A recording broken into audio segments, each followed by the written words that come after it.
পৃথিবীতে একজন মানুষই শুধু জানতেন যে তিনি পৃথিবীতে কতদিন বাঁচবেন, সেটা হচ্ছে সাইয়েদনা আদম আলাইহিস সালাম। ওনাকে বলে দেওয়া হয়েছিল উমরুকা আলফু সানা, তুমি পৃথিবীতে বাঁচবে 1000 বছর। কয় বছর?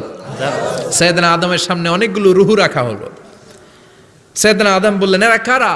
আল্লাহ বললেন, এরা হচ্ছে নাসালুক, তোমার বংশধর, পৃথিবীতে তোমার পর এরা পৃথিবীতে আসবে। সাইয়েদনা আদম বললেন, আল্লাহ ওই যে একটা রুহু দেখা যায়, এটার নাম কি? আল্লাহ বললেন, হাদা ইবনুকা দাউদ, এটা তোমার ছেলে দাউদ, সে দুনিয়াতে নবী হয়ে আসবে, তার ছেলে সুলাইমানও নবী হয়ে আসবে।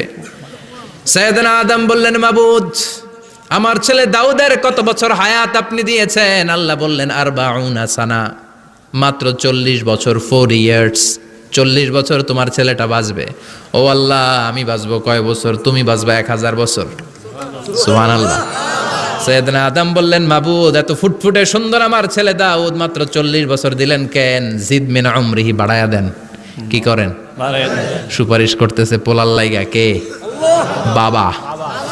আল্লাহ আপনি বাড়ায়া দেন। আল্লাহকে বাড়ানো যাবে না, লেখা হয়ে গেছে।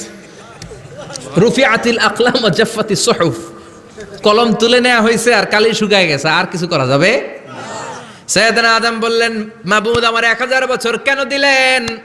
আমার এই সুন্দর ফুটফুটে ছেলেটারে শুধুমাত্র 40 বছর কেন দিলেন? ও মাবুদ, আমার 1000 বছরের দরকার নাই, আমার 1000 বছর থেকে 60 বছর আমি আমার ছেলেরে দিয়ে দিলাম। দাউদ আলাইহিস সালাম বাঁচবে 40 বছর, তো বাপ আদম যদি আরো 60 দেয়, 40 আর 60 মিলে কত হয়? 100। ভালো হিসাব বোঝে এরা, 100। আর আদম আলাইহিস সালাম পেয়েছিলেন 1000 বছর, 60 কমে গেলে রইল কত? 940 বছর পৃথিবীতে থাকার পরে মালাকুল মাউত চলে এসেছে। কারণ এটা on time, the death will come on time, it never late, কখনো দেরি হয় না।